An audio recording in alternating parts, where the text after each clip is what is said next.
Hey, after reading the Twelfth Night, two things I found really interesting were the relationships outside of the main love triangle, namely between Tony and Sebastian, that kind of same-sex relationship, and then also the between Maria and Sir Toby, the cross class. I didn't expect to see either of those in here. It was super interesting to see them, especially from a play of this era. Uh, as for values of the play, lust was I think extremely prevalent at the beginning, especially in the character of Orsonio, because at the beginning he was literally just laying on a bed of flowers, being serenaded, uh, and thinking about Olivia's fine figure, and that was all that he was doing.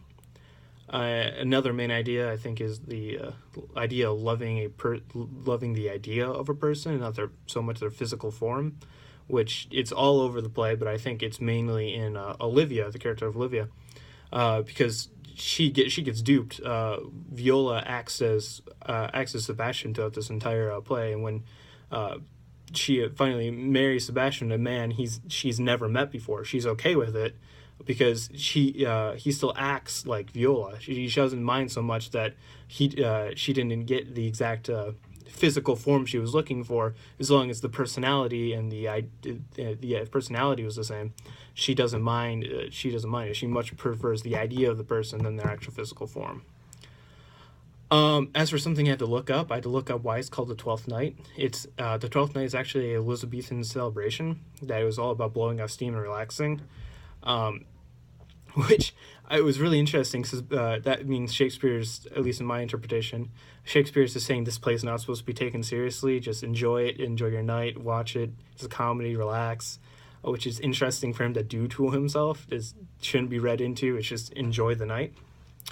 As for the portrayal of masculinity and femininity, I think Shakespeare kind of portrayed it as a costume change almost, because Viola throughout the entire play is dressed up as a male and no one notices.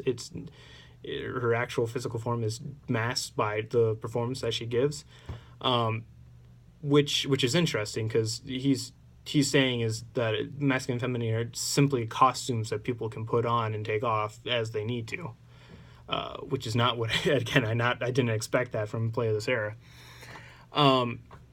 As to the contemporary, like the way this was normally performed as an all-male cast, I think all these messages would be lost almost, because if they're all male, all of, I'm assuming, the same social and economic level, all these different relationships I think will be lost, because the people on the stage are all, I'm assuming, male, somewhat well off, and people would be used to seeing this, so their actual characters would be masked by their physical forms.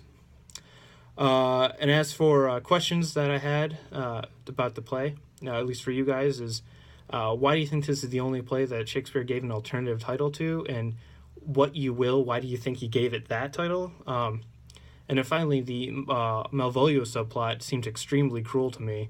I know it's just mostly there for a comedic effect, but it didn't seem funny to me. I was just wondering why you guys think he included it.